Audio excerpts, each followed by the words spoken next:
నేను కొత్తగా ఒక బ్యాచ్ స్టార్ట్ చేయబోతున్నాను. Online English batch. సాయంత్రం టైమింగ్స్ వచ్చేసి సాయంత్రం 7:30 నుంచి 8:30 వరకు. ఇది 3 నెలల కోర్స్ అండి. అంటే 100 డేస్ కోర్స్ అండి ఇది. ఇది 100 రోజుల పాటు కొనసాగుతుంది. బేసిక్స్ నుంచి అంటే బేసిక్స్ అంటే ప్రొనౌన్సియేషన్ రూల్స్ దగ్గర నుంచి, వర్బ్స్ దగ్గర నుంచి, సెంటెన్స్‌లు రాయడం వరకు అన్ని tenses, direct, indirect speech, passive voice, active voice ఇలా అన్ని గ్రామాటికల్ యాస్పెక్ట్స్ చెప్తూనే మీకు ఇంగ్లీష్ నేర్పించే ప్రయత్నం చేస్తాను.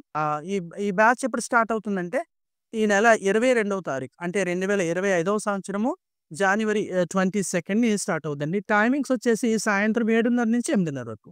మీకు ఇంట్రెస్ట్ ఉంటే మీరు తప్పక నాకు ఫోన్ చేయండి. Hi all.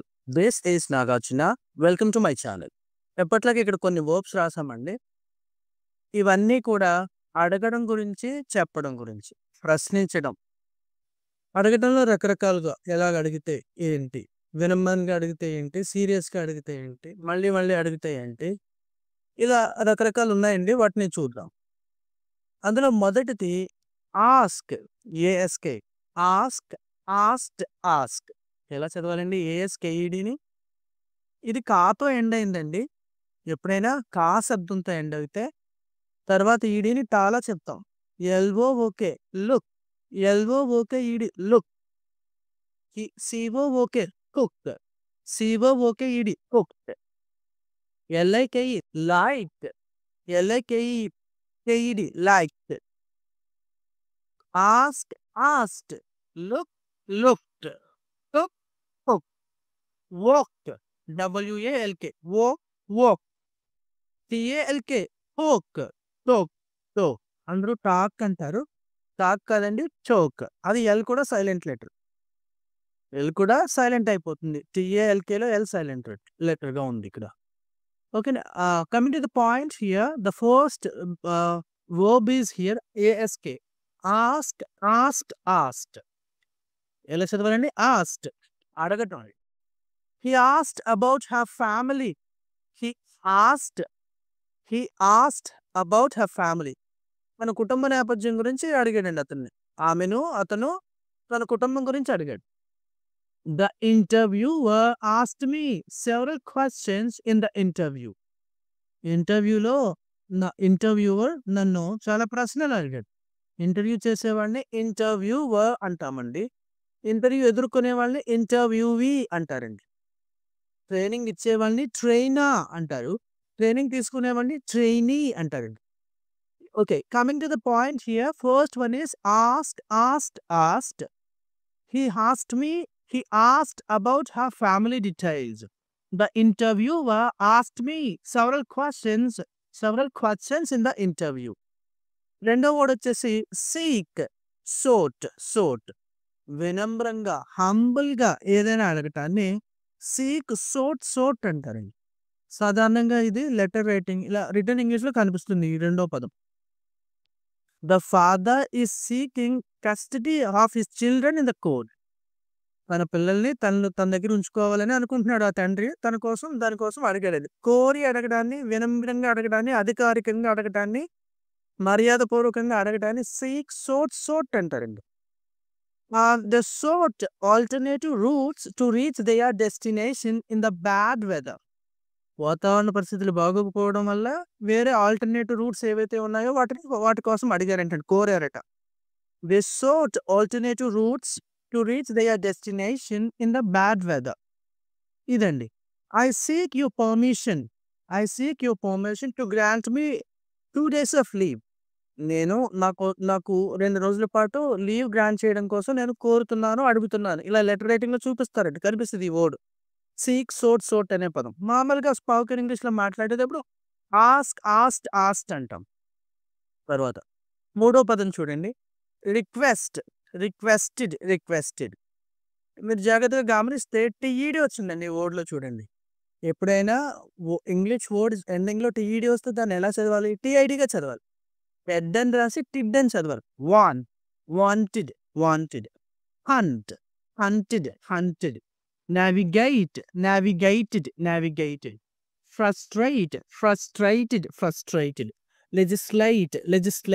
legislated. ఇలాగా చదవాలి. ఇక్కడ వర్డ్ వచ్చేసి రిక్వెస్టెడ్. మర్యాదగా కోరి అడగడాన్ని ఓకేనా? అడగడం, కోరడం మర్యాదపూర్వకంగా. రైట్. ఎలా అడుగుతారు? ఏం చేస్తారు? ఏదైనా ఒక పని చెయ్యమని అడగటము, లేదా చెయ్యొద్దని అడగటం. అధికారికంగా మర్యాదపూర్వకంగా, హంబుల్‌గా కోరి అడగటాన్ని ఏదైనా ఒక పని చెయ్యమని అడగటము, లేదా చెయ్యొద్దని అడగటము. ఓకేనా? You are requested not to smoke in the restaurant. ఓకేనా? ఈ రెస్టారెంట్ కాదండి. రెస్టారెంట్ ఎలా చెప్పాలి? Restaurant. You are requested not to smoke in the restaurant. ఓకేనా? Please come with me. He requested. You are requested not to smoke in the restaurant. ఓకేనా? Your attention please. You are requested wear the seat belt. ఇలా చెప్తా ఉంటారండి. ఏరోప్లేన్‌లో చెప్తా ఉంటారు కదా! ఇలాగా ఏదైనా ఒక పని చెయ్యమని కానీ, చెయ్యొద్దని కానీ గౌరవంగా, అధికారికంగా చెప్పడాన్ని రిక్వెస్టెడ్ అంటారండి. ఓకేనా? నాలుగో వర్డ్ చూడండి. క్వెషన్. చూడండి ఛత్రపతిలో చా పలకాలి. క్వెషన్డ్. అందుకని కొంతమంది క్వెషన్ అంటారు. క్వెషన్ కాదండి. చా కాదు చా. క్వెషన్. ప్రశ్నించు. ఓకేనా? Allu Arjun was arrested and questioned about the stampede in Sandhya Theatre. ఓకేనా? సంధ్య థియేటర్‌లో స్టాంపీడ్ జరిగింది కదా! అందరూ స్టాంపెడ్ అంటారు. స్టాంపెడ్ కాదండి అది. స్టాంపీడ్. తొక్కిసలాట. Allu Arjun was arrested and questioned about the stampede in Sandhya theatre. Sandhya థియేటర్‌లో జరిగిన స్టాంపీడ్ గురించి అల్లు అర్జున్ ప్రశ్నించబడ్డాడు. ఇలాగా ప్రశ్నించడాన్ని క్వెషన్ అంటారు. నెక్స్ట్ అండి. తర్వాతి పదం గ్రిల్డ్. యక్ష ప్రశ్నలు వేయడాన్ని, చాలా ప్రశ్నలు అడగటాన్ని గ్రిల్ అంటారు. గ్రిల్ అంటే ఏంటండి? అలానే ఆ గ్రిల్ అనే మాటకి ఒక మంట పైన దేన్నైనా కాల్చడాన్ని కూడా గ్రిల్ అనే అంటారు. చూడండి మనకి గ్రిల్ చికెన్ అంటారు. ఒక కోడిని పైన ఎలగట్టి కింద మంటతో కాలుస్తారు. That is called grill chicken. అలా మంటపై కాల్చడాన్ని కూడా గ్రిల్ అంటారు. ఓకే. ఇక్కడ coming to the point ask గురించి మాట్లాడుతున్నాం కాబట్టి యక్ష ప్రశ్నలు చాలా ప్రశ్నలు. ఆ టైంలో నువ్వు అక్కడ ఎందుకున్నావు? ఎందుకెళ్ళావు? ఆ రోజు నీకు అక్కడ ఏం పని? ఆ రోజు నువ్వు ఏం బట్టలు వేసుకున్నావు? ఇలాగా యక్ష ప్రశ్నలు చాలా ప్రశ్నలు అడగటాన్ని ఇంట్రాగేషన్ లెవెల్‌లో అడగటాన్ని గ్రిల్ అంటారు. ఓకేనా? Jagan was grilled. A former chief minister Mr Jagan Mohan Reddy was grilled by the CBI officials so many times. ఓకేనండి. A former chief minister Mr Jagan Mohan Reddy has been grilled by the CBI officials. ప్రశ్నలు అడగబడ్డాడండి చాలా సార్లు. అంటే పాసివ్ వాయిస్‌లో చెప్తున్నాను. నెక్స్ట్ అండి. గ్రిల్ అంటే అది అర్థం. నెక్స్ట్ వచ్చేసరికి బెగ్డ్. బ్రతిమాలి అడగడాన్ని, అర్థించడాన్ని, వేడుకోవడాన్ని, అడుక్కోవడాన్ని బెగ్ అంటారు. మామూలుగా స్ట్రీట్స్‌లో డబ్బులు అడుగుతారు కదా! భిక్షాటన చేస్తారు. దాన్ని బెగ్ అనే అంటారు. ఎవరినైనా బ్రతిమాలి కాళ్ళ వేళ్ళ పాడి అడగటాన్ని కూడా బెగ్ అనే అంటారు. ఓకేనా? They begged him for help. సహాయం కోసం అతన్ని కాళ్ళ ఏళ్ళ పడి బ్రతిమాలి అడిగారు. That is called yes beg. She begged him not to go. ఆమె అతన్ని అర్థించింది, వేడుకుంది, అడుక్కుంది. పోవద్దు, ఇక్కడే ఉండు ఈ రోజుకి అని అర్థం. She begged him not to go out. Right. The children were begging for food in the streets. ఆ పిల్లలు వీధుల్లో అడుక్కుంటా ఉన్నారు తిండి కోసం. ఓకేనా? నెక్స్ట్ అండి. బెగ్ తర్వాత ఎవరినైనా I beg you sorry, I beg you pardon please, I beg you ఇలాంటివి అడుగుతూ ఉంటారండి. ఎవరినైనా వినమ్రంగా బ్రతిమాలి అడగడాన్ని బెగ్డ్ అంటారు. నెక్స్ట్ అండి. బిస్సూట్ ఈ రెండు కూడా బెగ్‌కి సినానిమ్స్ అండి. ఇవి రిటన్ ఇంగ్లీష్‌లో ఎక్కువగా కనిపిస్తాయి. యాజ్ ఇట్ ఈస్‌గా బెగ్ అంటే ఎలాంటి అర్థం చేస్తుందో ఈ బిసీచ్ అంటే కూడా అదే అర్థం అండి. నెక్స్ట్ అండి. ప్లీడ్. ప్లీడెడ్. ఎలా చదవాలండి? ఎప్పుడైనా డీఈడీతో ఎండ్ అయితే గనక ఏదైనా ఒక ఇంగ్లీష్ పదం డీఈడీతో ఎండ్ అయితే డీఐడీగా చదవాలి. బెడ్ అని చెప్పకుండా డిడ్ అని చెప్పాలి. సౌండెడ్. నీడెడ్. ల్యాండెడ్. క్రౌడెడ్. ఇలా చెప్పేసి అడగాలి. ఇలా చెప్పాలి. అందుకని సౌండెడ్, నీడెడ్, ప్లీడెడ్. డెడ్ కాదండి, did. Pleaded, sounded, branded, crowded ఇలా అండి. ఓకేనా? ప్లీడెడ్. ఇక్కడ ప్లీడ్ అంటే బ్రతిమాలి అడగడం. ప్లీజ్, ప్లీజ్ చెయ్యరా అని చెప్పేసి అడగటం. She pleaded with him not to go. వెళ్ళొద్దని చాలా చాలా బ్రతిమాలి అడిగిందంటండి. అలాగే ah, he pleaded to be allowed to see his mother one more time. తన తల్లిని మరొక్కసారి చూడ్డానికి అలౌ చేయమని అడిగాడంట. He pleaded to be allowed to see his mother one more time. మరొక్కసారి తన తల్లిని చూసేదానికి అనుమతించమని అతను బ్రతిమాలి అడిగాడంటండి. ప్లీడ్ అంటే అది అర్థం. ప్లీడ్ అంటే ఇంకా అర్థం ఏంటంటే, కోర్ట్‌లో బాగా ఉపయోగిస్తారండి ఈ మాటని. ప్లీడ్ అంటే ఒకరి పక్షాన్ని ఒకళ్ళతా పుచ్చుకోవడాన్ని, ఒకళ్ళతా పుచ్చుకొని వాదించడాన్ని, కోర్ట్‌లో కేస్‌ని ప్రెజెంట్ చేయడాన్ని కూడా ప్లీడ్ అనే అంటారు. దాని నుంచి వచ్చిన పదమే ప్లీడా. ఓకేనా. కోర్ట్‌లో లాయర్స్ ఉంటారు కదా! లాయర్‌ని ప్లీడా అని కూడా అంటారండి. ప్లీడ్ అంటే ఏంటండి?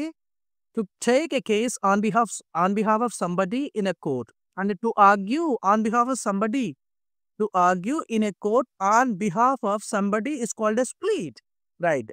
ప్లీడ్ అంటే ఏంటంటే ఒకరి పక్షాన్ని ఒకళ్ళతా పుచ్చుకొని మాట్లాడడాన్ని, ఒకరి పక్షాన్ని ఒకళ్ళతా పుచ్చుకొని కేసుని వాదించడాన్ని, ఓకేనా. ఒకరి పక్షాన్ని మాట్లాడడాన్ని కూడా ప్లీడ్ అనే అంటారండి. ఓకేనా. To take up a case on behalf of somebody is called as plead. Right. Next అండి. నెక్స్ట్ వర్డ్ వచ్చేసి inquire. Q U I R E. What is that? Inquired. ఆరా తీసి అడగటాన్ని ఇంక్వైర్ అంటారండి. ఏంటంటే ఆరా తీసి అడగటం ఏంటి? నేరుగా మనల్ని అడగకుండగా మన చుట్టూతా ఉన్న వాళ్ళని ఏంటి విషయం అని కనుక్కొని అడుగుతారు కదా! దాన్ని ఇంక్వైర్ అంటారండి. ఓకేనా. To ask somebody for some information. ఓకేనా. అలా అడగడాన్ని, ఎవరినైనా ఒక సమాచారం కోసం అడగటాన్ని ఇంక్వైర్ అంటారు. Enquire. Right. I call the railway station to enquire about the train timings. The train times. Train అంటారండి. ట్రైన్ కాదు, ట్రైన్ అని చెప్పాలి. ట్రైనా, ట్రైనర్ అంటారు కదా! Trainee, training, train. ఎలా చదవాలండి? ట్రైన్, ట్రైనర్, ట్రైనింగ్, ట్రైనీ ఇలా చదవాలి. అంతేగాని ఇలా చదవకూడదు. ట్రైనర్, ట్రైనీ ఇలా కాదు. ఓకేనా. I called the station to enquire about the train times. Right. Next అండి. ట్రైన్ తర్వాత సారీ ఇంక్వైర్ తర్వాత ఆన్సర్. దానికి ఆపోజిట్‌లో చెప్పేసుకుందాం. ఆన్సర్డ్. జవాబు ఇవ్వడం అండి. I answered all the questions. Whatever the questions were asked in the interview, I answered all the questions. ఇంటర్వ్యూలో ఏవేవైతే ప్రశ్నలు అడగబడ్డాయో అన్నిటికి సమాధానాలు ఇచ్చేసాను నేను. గేవ్ ఆన్సర్, గివెన్ ఆన్సర్ అలా కూడా రాయొచ్చండి.